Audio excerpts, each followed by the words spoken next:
Hello, my lovelies. Welcome back to my kitchen. Today is a special one. My daughter had requested that I make lasagna.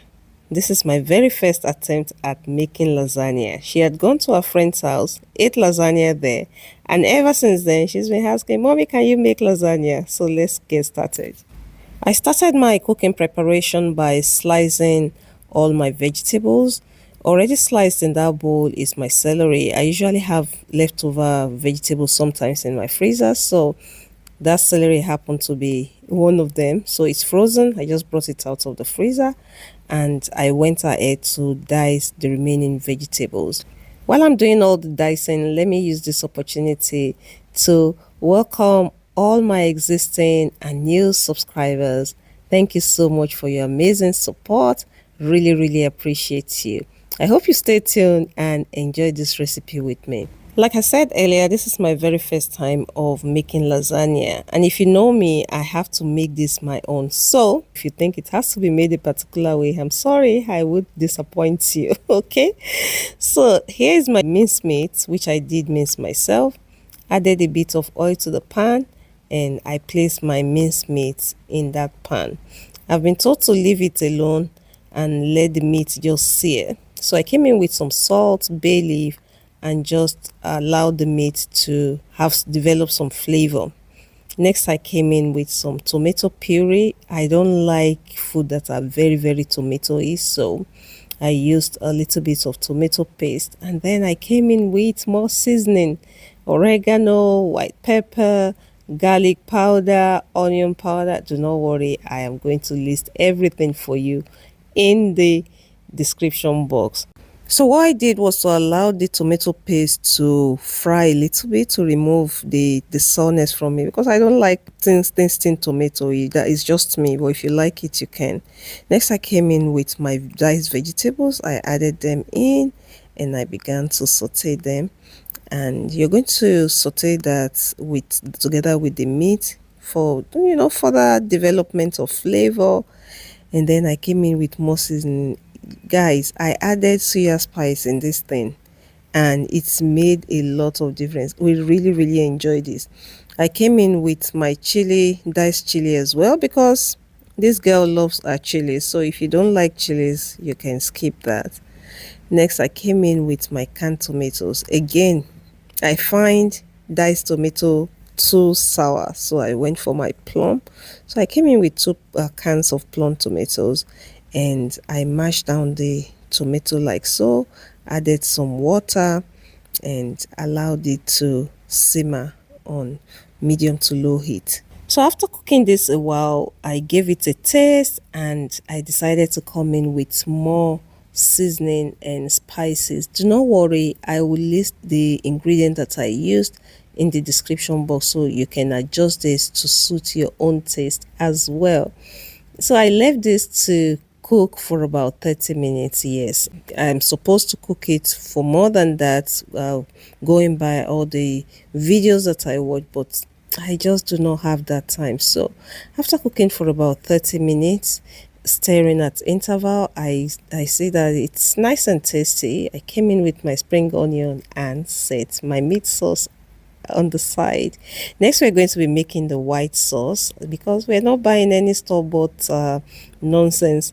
Okay, so I added some butter into a hot pan, melted the butter down, add some flour, so equal amount of butter to equal parts of flour. So I used about 100 grams of butter, so I used also 100 grams of all-purpose flour. You're going to stir some milk in and this is going to thicken up. I also added some black pepper and a bit of salt and a handful of mozzarella cheese. This is just me doing me. This is Yinka just being Yinka in the kitchen because I just cannot follow a recipe. I'm sorry. This is me, okay? So I also grated some cheese. I bought the shredded mozzarella, but I also grated some because sometimes I find the shredded cheese that they don't really melt properly. So I just wanted to grate some cheese block into that so that I can have that nice melt. So it's time to put everything together. Here's the pasta sheet that I'll be using. It says on the packet that I do not need to boil it, so that's great. I started by adding some of the meat sauce to the baking dish. at the bottom because this is going to help us to grease the bottom of the dish to avoid sticking. So that went in first, and next I began to put my pasta sheet on. So this is almost like fixing a puzzle because you're going to make sure that you break smaller pieces, or just make sure that everything is nicely layered on the dish. So I had to break some of the pasta sheets into pieces, smaller pieces, so that it will fill the gap. So it's just like little puzzle that you're trying to fix, which is kind of fun. Next, I added another layer of the meat sauce, and at this point, I was very, very generous. Made sure that the meat sauce covered the entire pasta sheet because you don't want crispy pasta sheet. So I was just using my common sense here. Next, I came in with a layer of the white sauce, spread it around because my daughter requested that this must be very, very cheesy. So I also came in with a layer of cheese.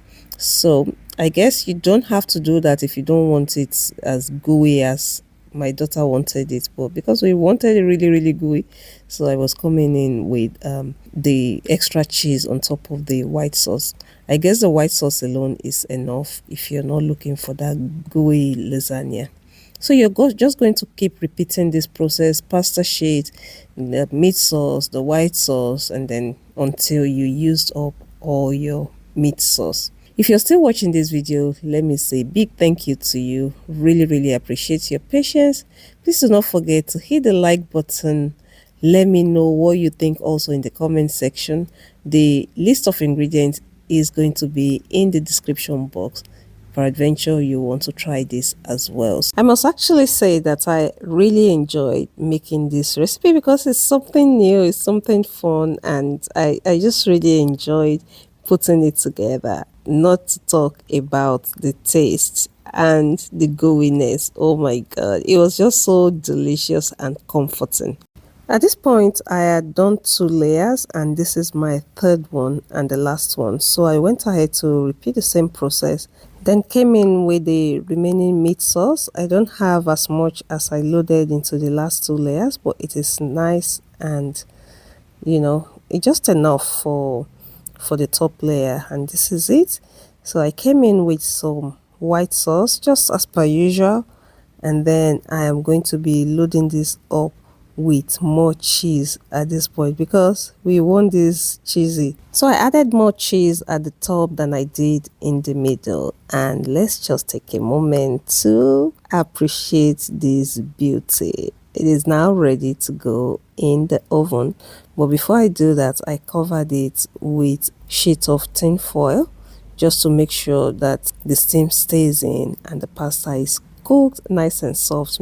Yeah, so I placed it in the oven, and after baking for about 45 minutes, this is what we have. Look at that beauty. I allowed it to rest for just 15 minutes because we just could not wait. Okay, and there you have it. And let me tell you, who says you can adapt food from other countries to your taste? Tell me, show me the person. Okay, I hope you've enjoyed watching today's video, and I'll see you in the next one. Thanks for watching. Bye bye.